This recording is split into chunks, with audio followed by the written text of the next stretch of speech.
Shalom saudara, selamat malam. Ketika tadi kita sedang menyembah Tuhan, ada satu rema yang Tuhan bicara jelas sekali. Jadi sebenarnya dari kemarin Pak Agus sudah kasih tema hari ini tuh tentang Jesus makes your dream comes true.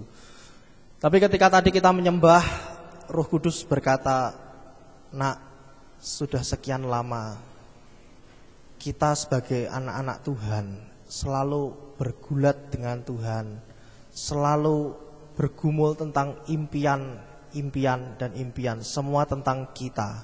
Tapi yang Tuhan cari malam hari ini, orang-orang yang mau berkata, God's dream is our dream. Impinya Tuhan adalah impian kita.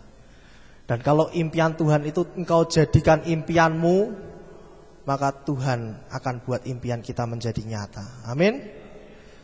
Dan tadi Roh Kudus berkata dengan jelas, ada sesuatu impian yang Tuhan mau kerjakan dalam hidup kita kalau kita mau merespon panggilan Tuhan malam hari ini.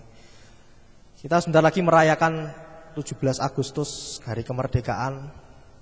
Dan kalau saudara belajar tentang sejarah, semua yang dipakai Tuhan untuk melakukan kegeraan adalah anak-anak muda.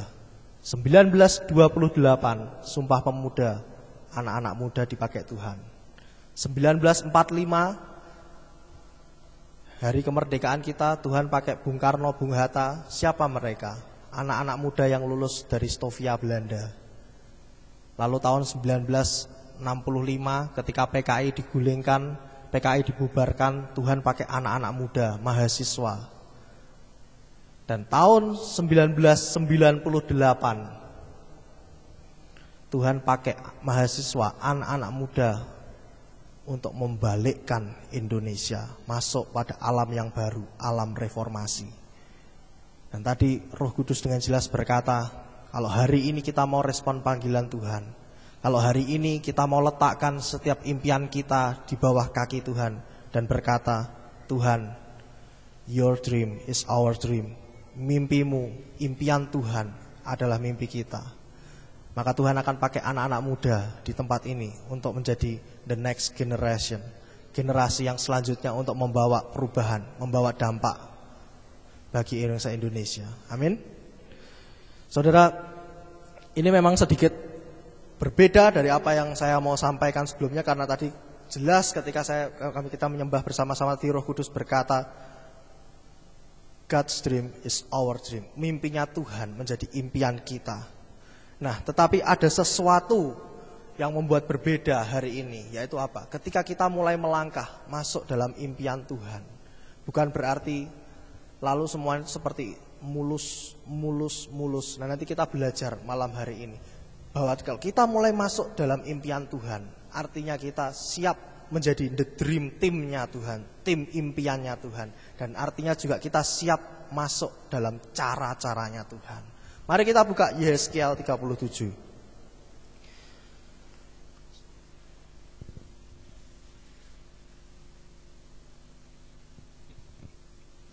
Saya akan berbicara cukup cepat karena ini saya diberi waktu cuma 25 menit.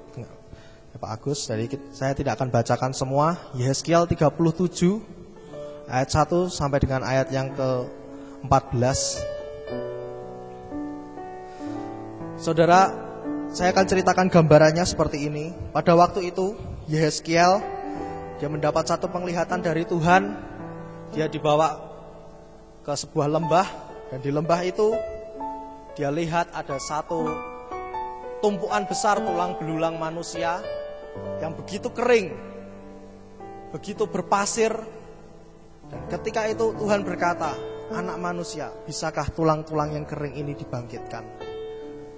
Nah, ada satu ayat yang menarik.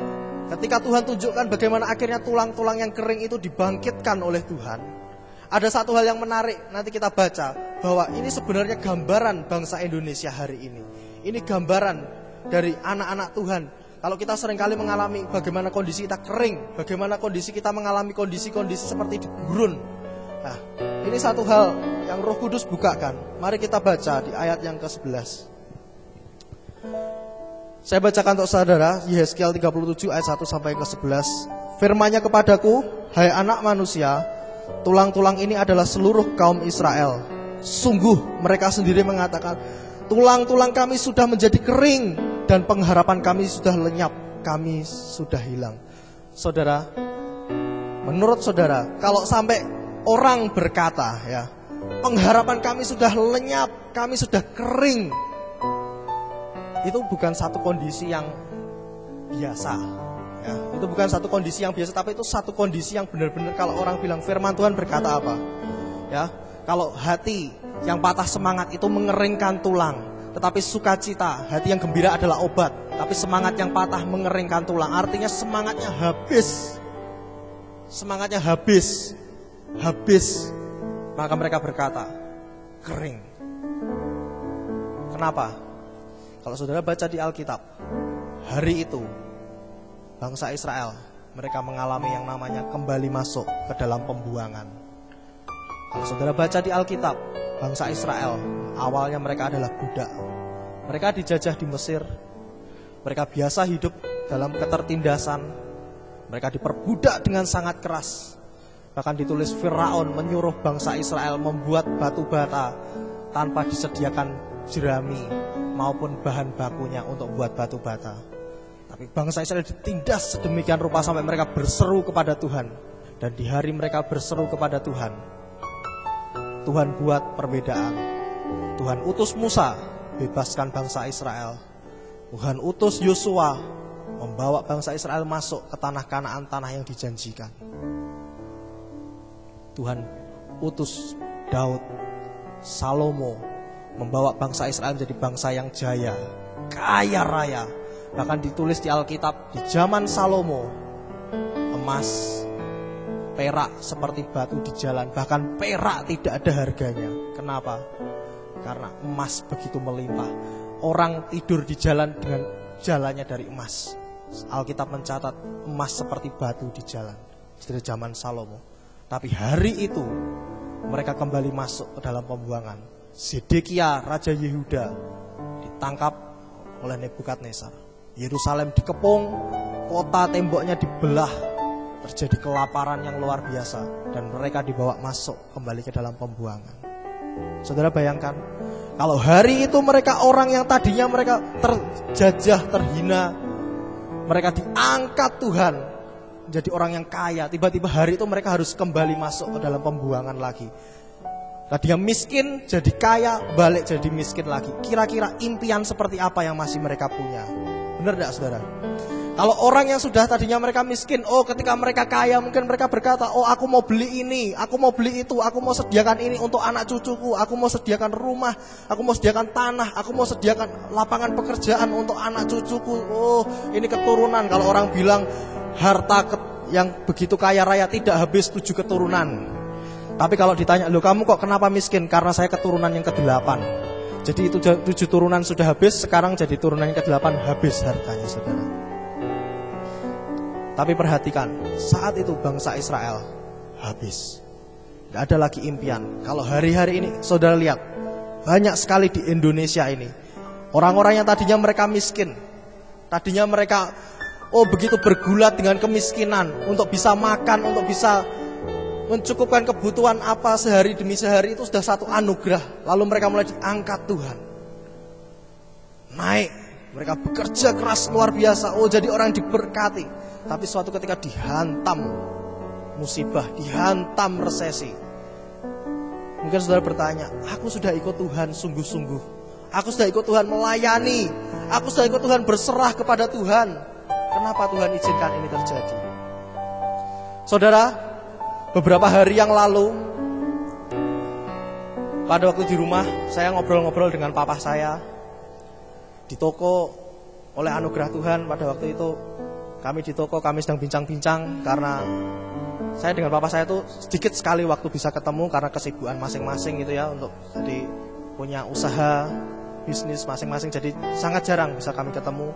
Dan waktu kami ngobrol-ngobrol kemarin, saya ditunjukkan sesuatu di toko, ada tulisan 10 Agustus 2005. Waktu itu papa cerita gini, hari ini kalau kita bisa dapat apa anugerah Tuhan yang kita terima, itu Tuhan.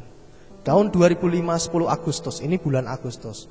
Salah satu ruko toko sepeda ya. Kalau saudara tahu toko sepeda Matahari di Puri depan GOR, yang itu yang dikelola papa saya 4 tahun yang lalu, tahun 2005 terbakar habis. Media, koran masuk Suara Merdeka, mereka bilang 300 juta kerugiannya. Tapi saya mau beritahu saudara, kerugian hari itu lebih dari 300 juta. 300 juta baru harga bangunan, belum harga sepeda yang semua yang hangus di situ. Ya, kalau Pak Agus beberapa waktu yang lalu beli sepeda Polygon, tahu sendiri berapa harganya. Polygon yang bagus-bagus, apa itu hangus semua, tidak bentuk, benar-benar habis. Tuhan izinkan itu terjadi, saudara. Lebih dari 500 juta habis. Dan pada waktu hari itu, jujur, ketika kami mengalami itu, kami bertanya, Tuhan, kenapa Tuhan izinkan?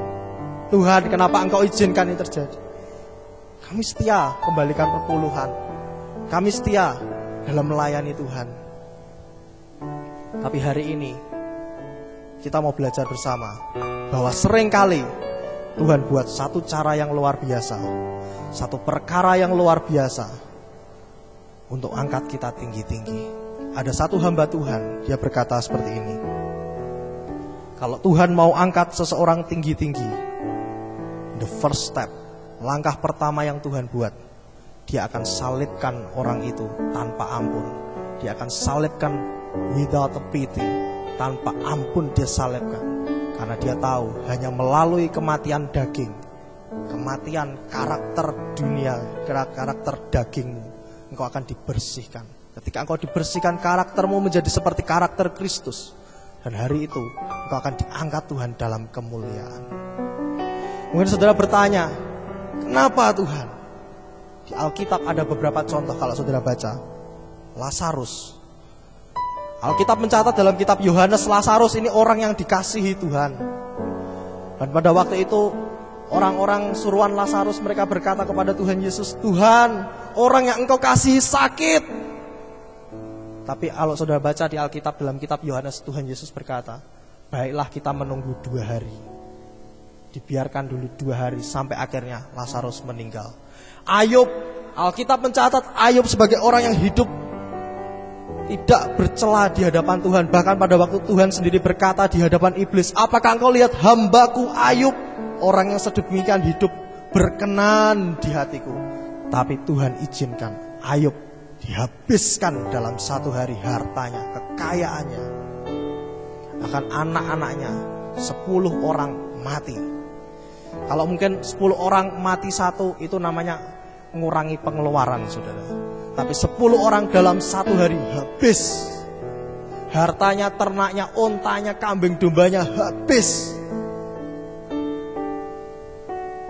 Kalau saudara diizinkan Tuhan mengalami hari-hari ini, apa yang dialami Ayub, apa yang dialami Lazarus, sakit, mungkin kau berseru, Tuhan aku sakit, apa, tumor, kanker, mana mujizatmu Tuhan? Dokter berkata, hopeless, tidak ada harapan, vonis 1 bulan mati. Ada harapan, habis. Lalu saudara berseru, Tuhan, mana mujizatmu? Dan saudara lihat, ada satupun, sepertinya tidak ada satupun mujizat terjadi. Dan membuat engkau mulai bertanya-tanya, mana yang katanya Tuhanku yang ajaib? Mana yang katanya Tuhanku yang kuasanya tidak berubah dulu, sekarang, sampai selamanya? Maka hari ini kita belajar tentang cara kerja Tuhan. Kenapa Tuhan kadang izinkan? Ketika kita sudah sungguh-sungguh melayani Tuhan, ketika sudah sungguh-sungguh mengabdikan seluruh hidup kita kepada Tuhan, tapi Tuhan izinkan badai demi badai hantam hidup kita sedemikian rupa.